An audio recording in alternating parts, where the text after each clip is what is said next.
and welcome to the Global Business Group, where we aim to unlock the potential of international business, providing unique local business solutions internationally. We specialize in business advisory, import and export opportunities, market entry, investments, and funding to help you achieve your business goals. Now, let's get into today's business day. Hello and welcome to Business Day, our weekly chat on business opportunities and business issues. The Global Business Group is hosting Business Day. We're 23 associates from 23 countries around the world, operating since June 2020, and have surpassed so far 250 business opportunities, ranging up to half $500 million US. We are a global business network spanning the world with the objective to improve the business of our associates and partners and to make international business as easy, transparent, and human as local business. The 23 associates from the world around the world, can see them here. You can discover them as well on our website at quick.ac/GBG. The Global Business Group is active in 4 areas: business advisory, import-export opportunities, market entry, and investment and funding opportunities. So to find out more about the Global Business Group, check us out on YouTube at quick.ac/YouTube and on the web at quick.ac/web. And if you'd like to stay in contact with us, join us on WhatsApp at quick.ac/WhatsApp. And without any further ado, what do I have to do? I hand over to Lulenka to guide us through. Thank you, Dirk. Special Business Day made in Africa. Lulenka. There we go. Can everybody see? Yes. Welcome to Business Day South Africa. And I just want to get myself organized. So today we're going to have Ghana first, then we're going to have Uganda, and last but not least, South Africa. And Bridge, I would like to hand over to you to do the talking while I will mute myself and I will write the slides for you. Thank you very much, Lulenka. Okay, so team, good morning and welcome to Ghana. And you realize we start with the Kwame Nkrumah Mausoleum because when you mention Ghana, that is the name that comes to mind. A very good African patriot who fought for the independence of Ghana. And this is where we go to remember him whenever we are talking about Ghana. Next slide, please. Okay, so when you look at the sub-Saharan Africa, we are looking at all the trade values and in terms of the transition economy and the sub-Saharan Africa forecast for the world. But what we are looking at right now is that of Ghana. Africa, and we narrow down to Ghana, and we are in Ghana. We are a growing region, which is part of the sub-Saharan Africa. And from 2014 to 2018, our growth rate moved to 4.8%, and that is a sub-Saharan Africa. And Ghana's contribution has been quite enormous in this area. Next slide, please. We have a very high GDP growth, which unfortunately this year has been pretty terrible, but our growth has been very significant, and Finch has graded us as one of the top African countries with higher potential when it comes to economic growth. We have a very high growth demand domestically, especially in the area of real estate and agriculture. We have a lot of virgin areas that are very ripe for investment, and I'll go into that in the subsequent slides. And Ghana is Ghana's driving effort to tackle infrastructure and The regulatory environment is also very, very high. So these are just the basis for any investor who wants to come into the country, where you see the opportunities available and what the government is ready to do to drive the economy. Next, please. Okay, so Ghana is a developing economy. And for instance, when I mentioned infrastructure, this is the airport city close to the Kotoka International Airport in Ghana. And as you can see, even at this port, it would interest you to know that anybody who is interested in prime city estates, prime urban real estate development can have a plot here to build a space. It looks quite clustered and almost already developed, but it's amazing if I tell you that when you get in there, you'll still be able to get a spot to develop whatever property you want to develop, as long as you are interested in urban development. Next slide, please. Okay, so these are the key drivers to our growth. And this one is as of January 2022. Our total growth was 33.32 billion, growth rates 4.1%, non-oil GDP 31.3 billion, total investment accrued by as of 2021 December 2.6 billion, foreign compound 2.32 billion, our trade export 7.75 billion. Now you can see that our export capacity is pretty low, and this many might see as a problem, but in Ghana is seen as an advantage and as an opportunity. It's a green area for a lot of investors who want to come into Ghana to do business with Ghana. Next slide, please. My slide is a bit much, so I want to quickly go through it so that we can get at least the basic pictures of it. These are our main sector, the services sector. Ghana, and this is the main reason why we have limited exports.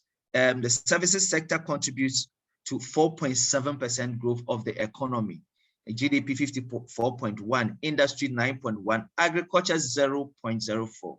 This is a huge opportunity that we are looking to get investors to come in with us and develop these areas. And the strongest performance industry in the sectors was driven by the following sectors: construction, water, electricity generation, and petroleum. There's been a lot of development in these areas, and the construction area, especially real estate development, as I mentioned, is one of the key areas, coupled with the fact that we are one of the most stable democracies in the sub-Saharan Africa. You can easily count on Ghana for these opportunities if you're looking to invest in Ghana. Next slide, please. Okay, so these are our regions. Unfortunately, when we did this, we had 10 regions in Ghana. Now it has increased to 16 regions. We have a stable democracy, like I said. We have the second largest economy in West Africa. We have access to 300 million ECOWAS market, highly skilled trained labor. Yes, that is key, because most of our labor, for instance, when it comes to construction and in the service provision area, Ghana has the most skilled labor in the West African sub-region. I think we can only be competed with Nigeria, I would say. We are in the top 5 destinations for doing business in sub-Saharan Africa, and easy flight locations in Europe. We are the central point, the GMT, we are in the middle. So it's easy to connect from Ghana to all other parts of Europe and Africa. Next slide, please. So the priority sectors for investment, agriculture, agro-processing, which of course you realize that was very low with regards to the inputs into the economy. Manufacturing, tourism is also very low. Energy, we are quite stable and we are good in there because we supply even energy to other West African countries. Oil and gas, it's a new area which is still growing and still need investors and development, and the opportunities in there for GBG. Infrastructure and real estate, huge opportunity for GBG. Financial services, very huge opportunity for GBG because we have very high interest rates in Ghana. And as compared to other parts of the world, we are not competitive. So if anyone interested in financial services, when they come in, the opportunities are pretty huge. And ICT, of course, we are far behind with regards to technology, and any investment or interest in business in that area is a huge opportunity for any GBG member or any GBG partner. Next slide, please. So the opportunities for investment, we are going to focus mainly on agriculture. Why? Because we all know the situation of food security in the world. And Ghana has a lot of arable lands and very fertile lands that are unused and untapped. And we have the government support as well. So these are areas that we believe that crop production, poultry farming, aquaculture, I believe that these are areas that we are very much ready to introduce to GBG members who are very much interested in coming into Ghana to leverage on. And I believe one of my partners, Thelma, is already in touch with Lulenka to see how best we can do cross-African trade through the AFTA program. So the agriculture sector is a very key sector for investment opportunities. Next sector. Next slide, please. Next. Okay, manufacturing is also one of the key sectors of the economy. We have a lot of cashew being processed, being produced in Ghana, a lot of pineapple being produced in Ghana, and most of these things are shipped raw to Europe and other parts of the world. But if we can have partners who are ready to do a lot more of processing locally, this is really, really going to help. And these are all the areas that we need manufacturing. And anybody ready to come into Ghana to work, we have the government's flagship program, One District, One Factory, where you can receive a lot of tax incentives and a lot of land support from the government. And myself and my team as GBG members, we are ready to facilitate for anybody who wants to do business in Ghana in these areas. Next slide, please. Okay, so here I will talk about the opportunities for investment, and then I'll zoom straight into what will be required when you come into Ghana to do business. Then I'll talk about our import aspect. So the projects, we have commercial production of jute sacks, storing cocoa beans, and this is an opportunity which is existent because currently Ghana is importing all the jute sacks. We have a few people who have started the production, but we are currently still importing. And if we can get partners who will be ready to do the production here, it will be a key opportunity for whichever investor that comes in. And they are going to get the support of the government as well through the One District, One Factory program. Next. Tourism is one of the key areas, and this one is in connection, also gets linked with the infrastructure sector, the real estate sector, I must say. Ghana's tourism infrastructure and tourism potential has not been tapped. It has not been tapped. I mean, it's not surprising that one of the recent presidential candidates is saying that, hey, when he gets opportunity to become the president, one of the areas he's going to use to develop the country is tourism, because we have a lot of tourist attractions in the country that has not been tapped. We leave this and we go to other countries to enjoy because the infrastructure is not available. And these are all areas that are opportunity existent for GBG members who want to come into play. So we are only not interested in importing items and reselling them. I'm doing this presentation because I want GBG to realize that there is an opportunity for members who are ready to drive investment into Ghana to come in with the support of the government of Ghana. Next, please. So this is an example of some of our ecotourism sites. We have the Volta Hotel and we have a Dodi Island, and this Dodi Island is actually still looking for investment as you can see on the background, if you can you imagine if you have hotels scattered across all these islands on this lake? It will be very awesome, very wonderful. And this is a green opportunity very much available for investment in Ghana. Next slide, please. So this is the estate development, and as you can see, the deficit is over 1.7 million units. Annual demand for housing is 200,000. Annual production is over 70,000 units as compared to the 200,000 demand. So opportunities in residential, industrial, and commercial property are it's unimaginable. So we have physical infrastructure, affordable housing, water treatment plants, and what have you. And these are all opportunities that are existing in Ghana that can be tapped. Next slide. Then the area of our minerals and refinery. And we've had a lot of opportunities in this area. As we speak, Ghana has over, if I'm not mistaken, 800,000 hectares of land available for mining. And this has rich minerals on different kinds of mineral, and day in, day out, different kinds of mineral are being discovered in Ghana. We have gold, we have bauxite, we have diamond. I think recently there is, I've forgotten the name, there has been another discovery in Ghana.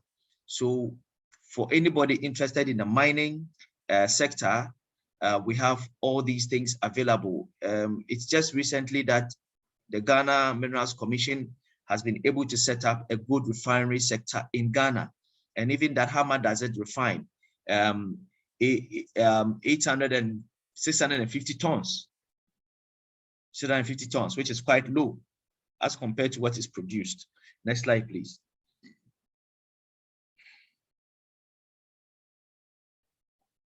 So now comes the registration process. If anybody is interested in doing business in Ghana, the first point is the registration, the Registrar General's Department.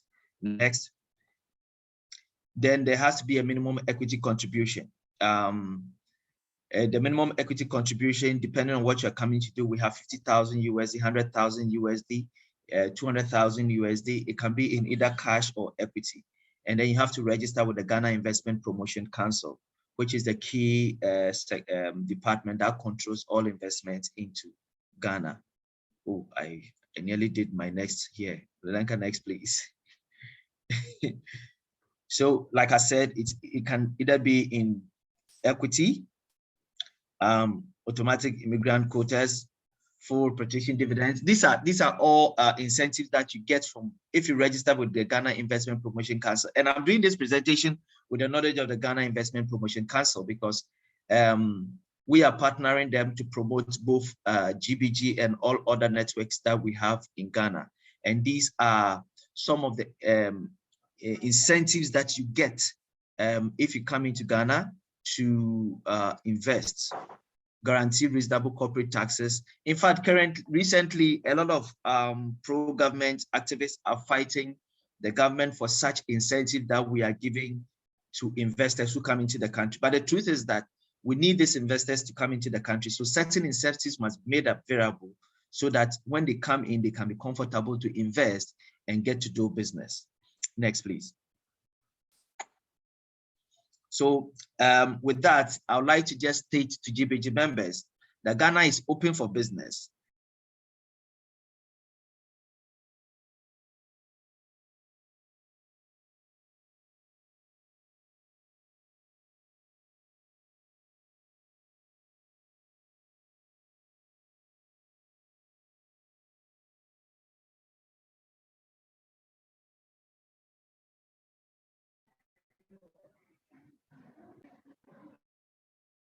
Oh, we just lost our dear Bridge. We lost Bridge, but this is the end of his presentation, and I'm just going to go over to Garvin now, because I think we're running very short on time.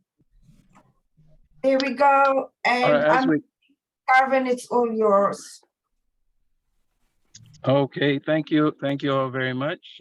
I'd have to make mine very short because I do have another meeting at 2 o'clock. But anyhow, I'll be a lot quicker. Yes, thank you very much for this opportunity, and Lulenka, thank you for putting this together. Next slide, please.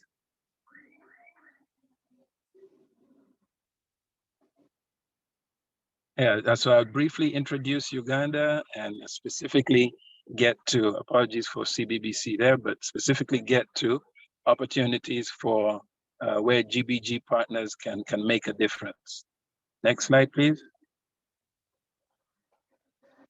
Yeah, this is a quick location map of Uganda, right in the center of Uganda, right on the equator. That's our national bird, the crested crane. We are surrounded by South Sudan, DRC, Kenya, and Tanzania. Basic information, as I said, located East Central Africa, a landlocked country, home of Lake Victoria, straddle the equator, described as the Pearl of Africa. It's a CNN tourist destination, 45 million population, median age 16, and it's summertime all year round. Next slide, please.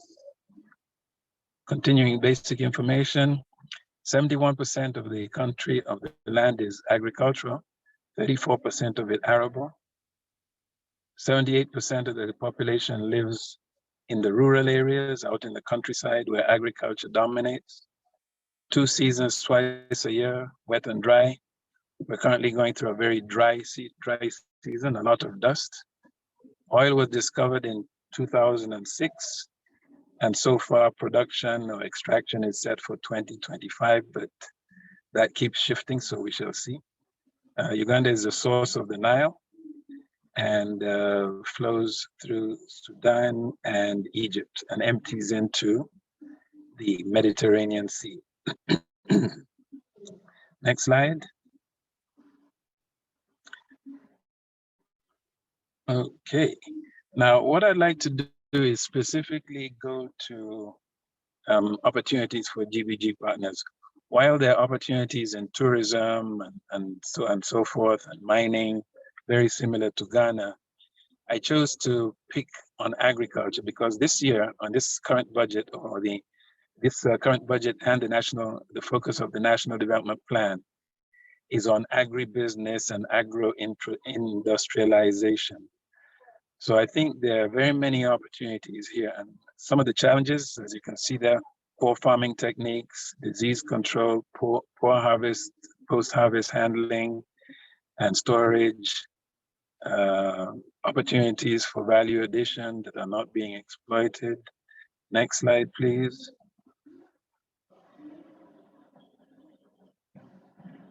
Issues with food safety, especially vis-a-vis the desire to tap European markets, limited access to the market, and everybody's challenge, money to do all of this. So where GBG can make the biggest difference, I feel, is in terms of knowledge transfer and technology, matching GBG's technology on that side with the needs on the grounds. The opportunities are endless.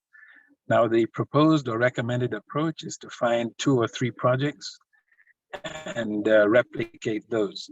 So I'm going to think about irrigation, which is a challenge in the northeast of Uganda. So I'll be looking at opportunities where that can be alleviated. Other opportunities with the value addition. We're very good at growing things, but what do we do after that? Sometimes it's the products stay in the ground too long and it rots. So I'm currently in talks with somebody in Brazil, a colleague in Brazil, about a cassava chipper and a cassava dryer. So those 2 opportunities primarily would be my focus, and I will use those opportunities to replicate success, and then bring in other partners, other opportunities to help Uganda in its desire for agro-industrialization. I think that's the end of my presentation there. Next slide, Lulenka. Yes, so yes, thank you all very, very much. Thank you, Garvin. Yes, you all can make a very, very big difference to Uganda and and Ghana as Bridge has detailed for you. So thank you very much. We look forward to your success and your participation. Thank you. Thank you, Garvin. Well done. And now, without further ado, it's South Africa. Right, South Africa is one of the most sophisticated, diverse, and promising emerging markets in the world. Strategically located at the tip of the African continent, it's a key investment location, both for commercial opportunities within its borders and also offers a gateway to the rest of the continent, a market of more than 1 billion people. South Africa has well-developed financial systems centered in the South African Reserve Bank, which is a sole issuing authority for the rand national currency. South Africa has 3 cities that serve as capitals. Pretoria is executive, Cape Town legislative, Bloemfontein judicial, and Johannesburg is ruling. We have a population of almost 57 million people, and of which 51% is female and 34% is unemployed, strangely enough. We've got 79.4% agricultural land, and a little bit more about our population. South Africa is home to a population that is rich in cultural and ethnic diversity, from the streets of its metropolitan cities to the rural villages of its hinterlands. South Africa is predominantly young population and is characterized by a wide range of languages, religions, beliefs, and customs. South Africa has 11 official languages and a multilingual population fluent in at least 2 languages.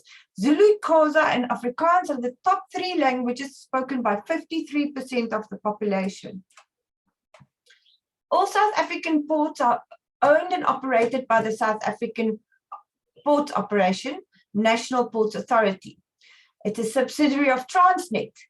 Durban is our major port, and Port Elizabeth and Cape Town, and then East London follows. Now, East London is our only river port that we have. And newer ports are Richards Bay, which mainly does coal, and then Saldanha Bay. And last but not least, we also have a port in Johannesburg that's been appointed as an inland port. So goods are not, they rail from Durban straight to Johannesburg without clearing in Johannesburg. So it alleviates some of the port congestion in Durban port. Key economic sectors are mining, energy, manufacturing, tourism, and agriculture. And because of our dependence on foreign trade, South African economy is sensitive to global conditions. The country's major imports are machinery, mineral products, vehicles and aircraft vessels, chemicals, equipment, components, iron and steel products. South Africa's main trading partners are China, Germany, United States, and Japan. GDP from agriculture in South Africa increased to $87,550 million for the first quarter of 22. Products were fertilizer, fruits, grain, nuts, other mix of goods, seafood, and sugar and wool. So that's from GDP from agriculture. Next, our mining. Now, mining has been on the decline in South Africa, and a lot of the mines are foreign owned. GDP of 14,118 million for 2022. We've got things like precious metals, chromium, diamonds, manganese, a whole bunch of smaller items, gold, iron, And platinum is one of our biggest ones. Now, GDP for manufacturing is growing. It's increased to 36,073 US dollar million in the first quarter of 22. Both mining and imports are on the decline, and this is steady incline of manufacturing and its need for foreign capital investment in this. Things like chemicals, engineering, other vehicles. Now, vehicles, I just want to take you on vehicles. Vehicles, a large part of vehicles is they've got big rubber plants making tires for cars, and there's a lot of second-hand car trading in this as well. And then on the engineering side, because of the mining and the minerals, we've got a lot of engineering going on, a lot of projects and a lot of things being made in South Africa on the metal side. Food and drink, of course, we all know the drink, which is wine, which is one of South Africa's key things, but we're also good on fruit and all sorts of other things. Now, tourism is fast becoming important to South Africa's economy, and many tourist attractions, national parks and indigenous wildlife and white beaches. So Cape Town in 2022, a survey conducted by the Daily Telegraph said that Cape Town was ranked as the third best city on the planet, right behind Barcelona and Sydney. Can you believe it, guys? This is my beautiful Cape Town city. It's just wonderful.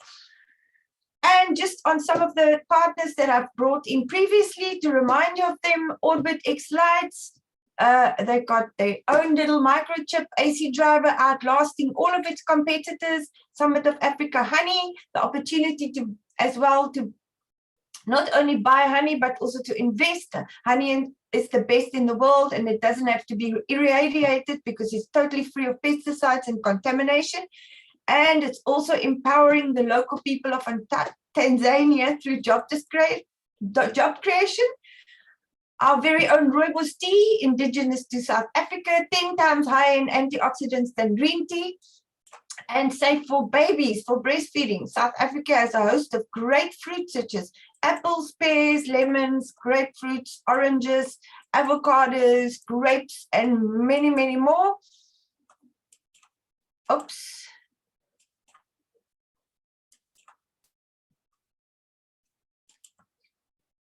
And last but not least, South Africa is known for its classic wines.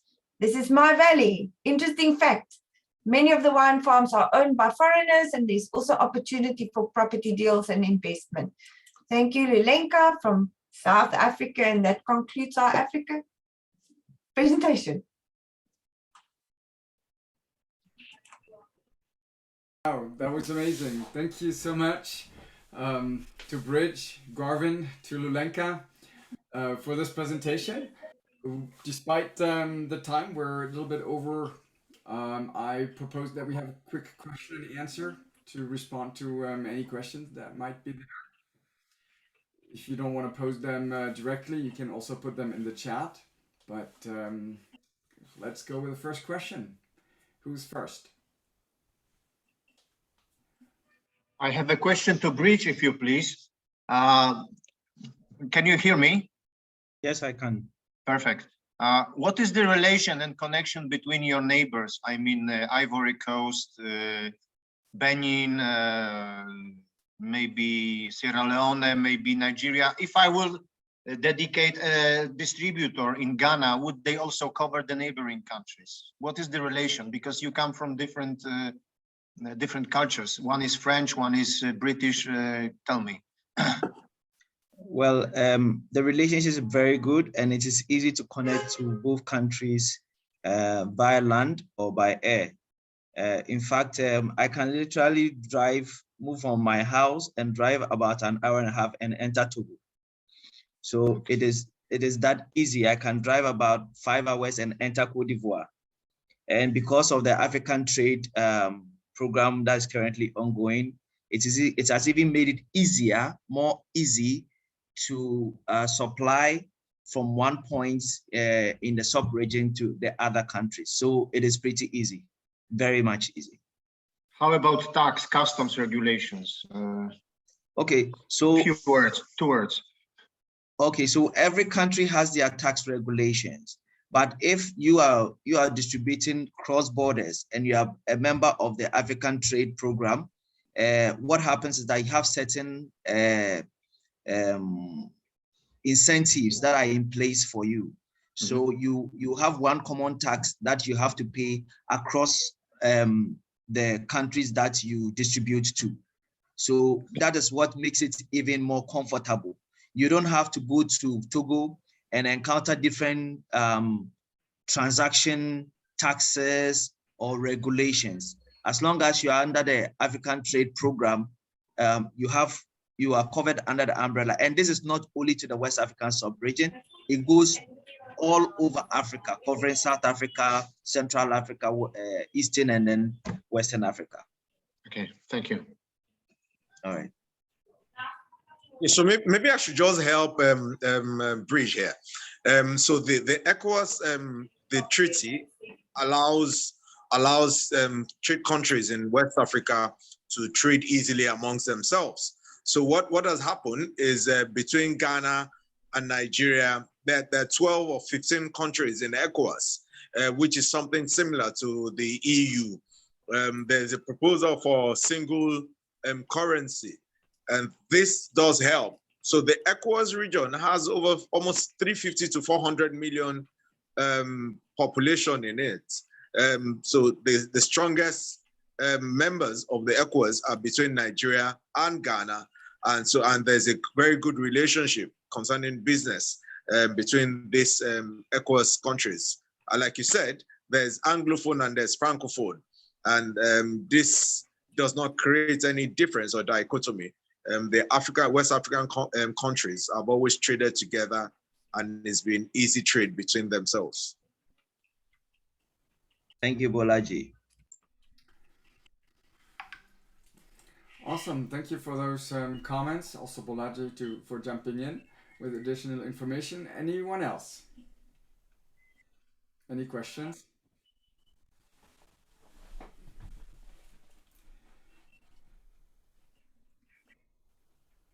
Well, if that's not the case, let me again thank our presenters today, Lulenka, Garvin, and Bridge.